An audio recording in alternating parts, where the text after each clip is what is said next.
Yeah. So actually, so you spurred a thought here a moment ago, because we're talking about unconventional warfare, Hmm. and and not having, going out in small units, and you're not having this robust logistical train behind you. You don't have the big army or big green machine behind you in support. You don't have close air support. It's you going out there and executing the mission, being more elite, more agile, and more flexible. So I actually had that opportunity. So I'm going to kind of, so looking at my entire career, I guess, as a soldier, as a warrior.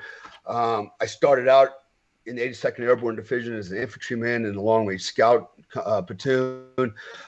Ended up in the unit. I ended up going to the Q course, became a Green Beret. I got out, got recruited by the OGA, worked for them for 9.5 years. And actually, when I went to the Delta, I thought, man, I had reached the final frontier. This is as good as it gets. And then all of a sudden, I realized, wait a minute, there's a what I have to call OGA, and I got basically recruited by them, and I found out that that's even a smaller organization and even more selective. And then I thought, well, now I've really reached the final frontier. I've gone beyond that. And then I realized one day, no, there's actually one more frontier, and which very few people will ever get to see, and that was the work of a mercenary. So, and there's contractors out there, and then there's mercenaries, and there's a big distinction. Contractors are like working for Blackwater and all these other companies in support of the government. But I was actually working as a mercenary for foreign governments. They were hiring me to go out and do their special forces mission because they couldn't do it, and so I was working with a small group of small international team, called a strike team, and now this is a scenario where we were on our own, literally. There was no green machine behind us. There was no air support. There was no medical. There was no JMAL. Nobody's coming to get you, type thing. It Hmm. was just you guys, less than 11 of us, going out there and going head on with the adversary. And we either win or nobody ever hears from us again, or they do, but we're wearing an orange jumpsuit getting our head cut off. But um, you know, I look at that time and place in my life, which wasn't that long ago. It was 2015, 2016, and to me, that was really in my mind being, what's the word I'm looking for? I want to say like being the ultimate warrior, because at this point, my skills as a soldier were going to make the difference. It wasn't the gear, the equipment. I went out literally with, you know, AK-47s and Makarovs and bullshit that we got on the black market from the local bazaar. The same stuff the bad guys had. I had the same gear. I had no advantage as far as equipment goes or backside support. It was basically us going out there with the same armament as them, and it was the guys that were more skilled, better fighters, better tactics, better mindset. They were going to walk away alive, and I'm still here. So, anyways, so but what I found was that capability, that you working and operating like that, we were able to do a lot of damage, because now all of a sudden we became the terrorist, right?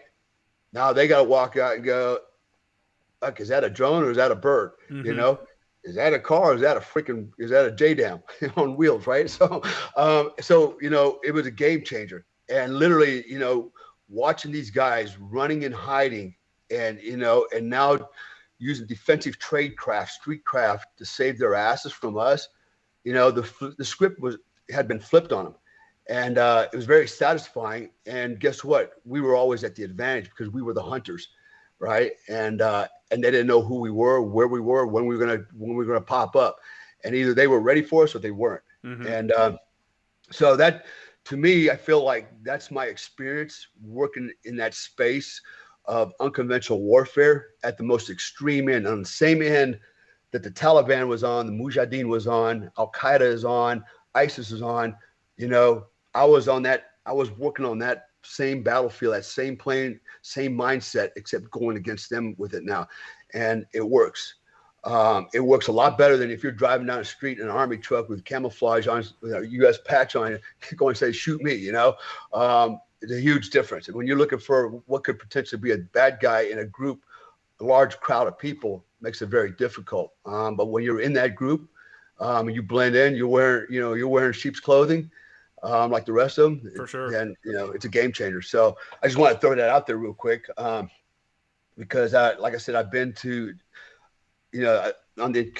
on both ends of the continuum, Yeah, for sure. in warfare, and I've seen how it plays out, and I'm convinced in the modern age of warfare, it's this is what's going to win the wars, man. We've got to think outside the box. Stop thinking big tanks, big army, big green machine. We need to start thinking like sneaky shit, Yeah.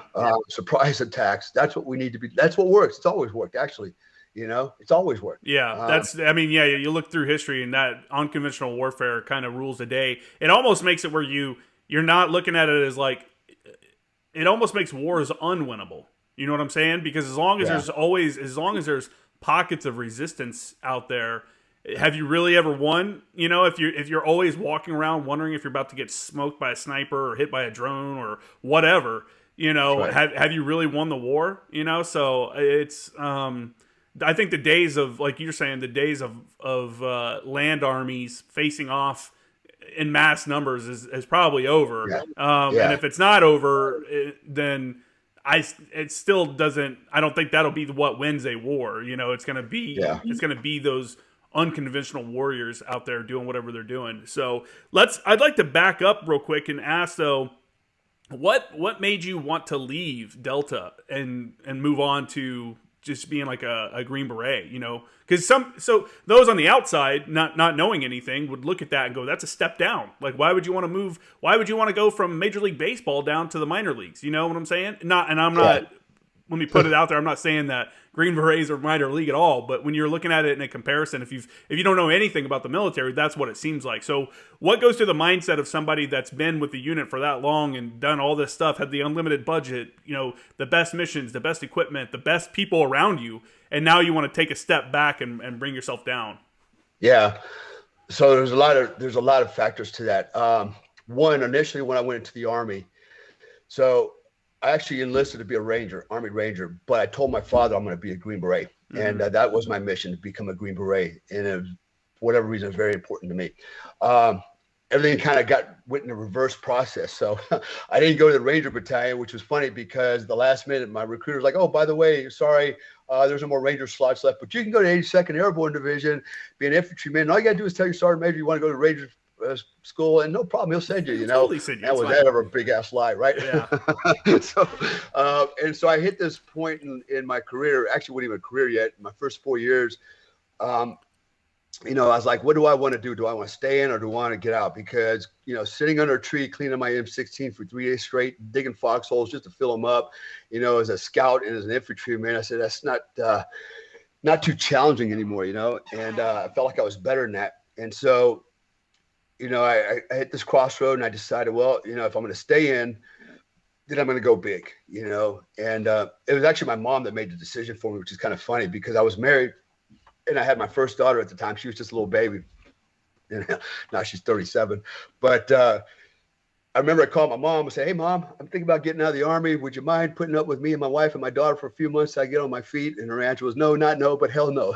So I said, damn, Mom, where's the love? So anyways, it was at that point I realized, oh, I guess I'm going to stay in the military because, I had no other job skills. I was young. I was 22 at the time.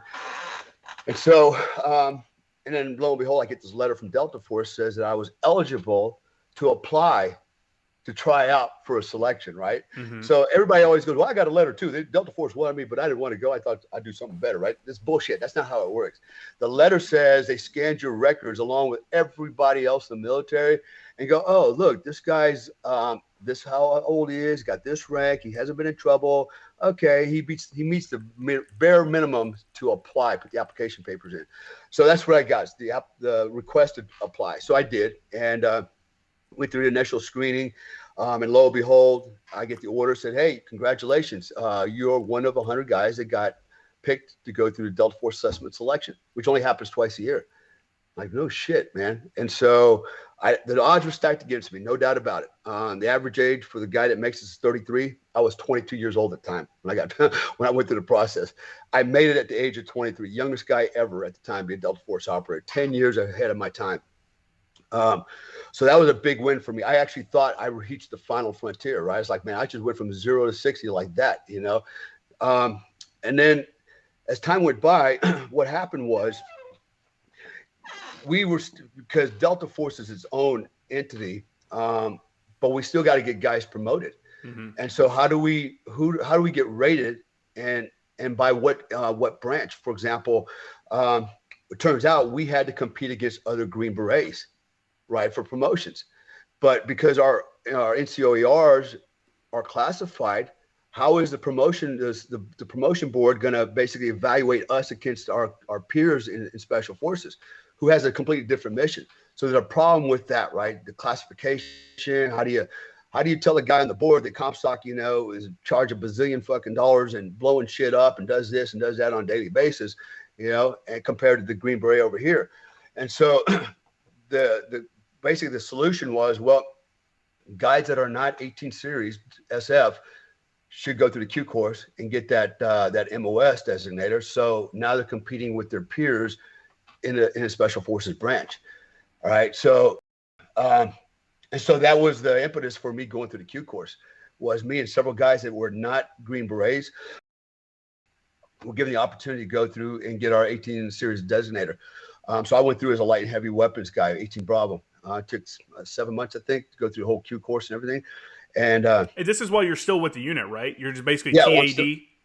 Yeah, exactly. Right. So I was basically TDY. Right. So I'm going to school for 7 months, go through and get my SF designator, my 18 series designator, and then go back to the unit, which I did. And then it's actually right when I got back, like a day after I got back, I got blown up, got a fragmentation wound to the leg, was on crutches, was crippled, and then a couple of days later, next thing you know, 3 days later, I'm on Modelo prison, breaching the prison, right? So, but anyways, so as time went by, right? So I always tell people that being in the unit is like being on crack cocaine, man. You just can't get enough, you know?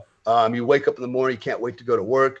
You go to work, you have a great day, you know, training, all the stuff that you do. It's just freaking awesome, man, you know? And then you go home, it's like, man, that was awesome. I can't wait till tomorrow. How cool is that, man? Have a job like that, you know? But it will burn you out if you're not careful. And it does. It burns lots of guys out, you know, in time.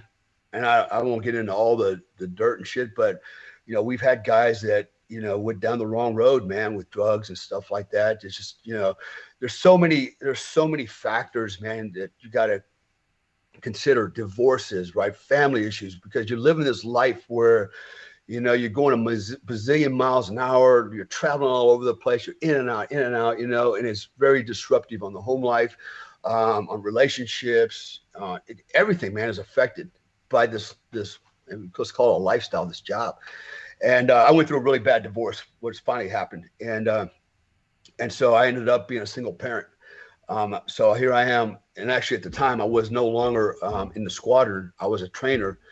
What happened was I got promoted temporarily from team leader to troop sergeant. But in order to be a troop sergeant, full-time sergeant major, you got to go through the OTC program and be an instructor for a couple of years. Then you can be a troop sergeant.